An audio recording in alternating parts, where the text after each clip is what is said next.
Hey, I'd like to share a Bible verse with you today. I'm going to read 1 Corinthians 15:1. It says, "Let me now remind you, dear brothers and sisters, of the good news I preached to you before. You welcomed it then, and you still stand firm in it." And so I was thinking of Paul sharing the gospel, and then I started thinking about me sharing the gospel. And over the years, you know what I've learned sharing the gospel? That a lot of times I mess it up. A lot of times afterwards I'll sit and I'll be like, oh, why didn't I say this? Why didn't I share this? This is how I should have done it. And sometimes that can get me discouraged, thinking, well, then next time maybe I don't want to share because I'm like, I might mess it up again. And God really told me, He's like, you know what? Relax, you're gonna get it wrong. And I was like, all right. So I want to share and encourage people. And I was talking with the Lord, and He's like, do you want me to give you some reminders of times you messed up? I'm like, no, I don't need reminders of that. What I really need is I need reminders to hang out with you, God. Like the more I hang out with God, the easier it is to share. Or when I'm in a conversation with somebody and I'm relevant with God in my prayer life, it's easier to share and think of things. And so I have a couple reminders in my day I just want to share with you and hopefully encourage you to find things that remind you daily to hang out with God.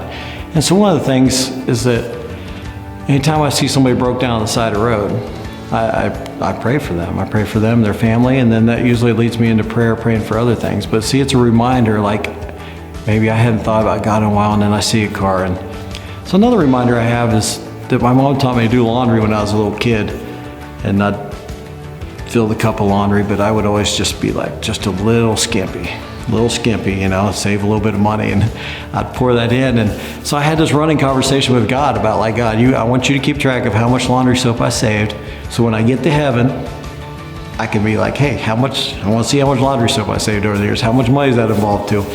And so it's actually helped me out in some ways, because there's been some days where I've had like really bad days where I haven't talked to God, and I go down and I start laundry and I grab that laundry jug, and then it's like, well, how am I gonna mess up this conversation I've been having with God for 40 years? Like, it's a reminder for me to get to God, even though it seems a little odd to talk to God about laundry soap. To me, it's just a reminder about hanging out with God.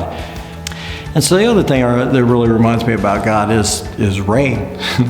I remember as playing baseball down at Kiwanis, we're sitting in a dugout and there's be rain, and so of course we're on a rain delay, or they're gonna cancel the game, and I'll be praying and be like, Lord, let it stop raining. And he'd be like, well, the flowers need rain. And I'm like, I don't care about flowers, 12-year-old boy, what do I care about flowers? And he's like, no, but the earth needs rain. I'm like, all right, Lord, look, if you let it stop raining today, it can rain 2 other days of my life, and I won't complain.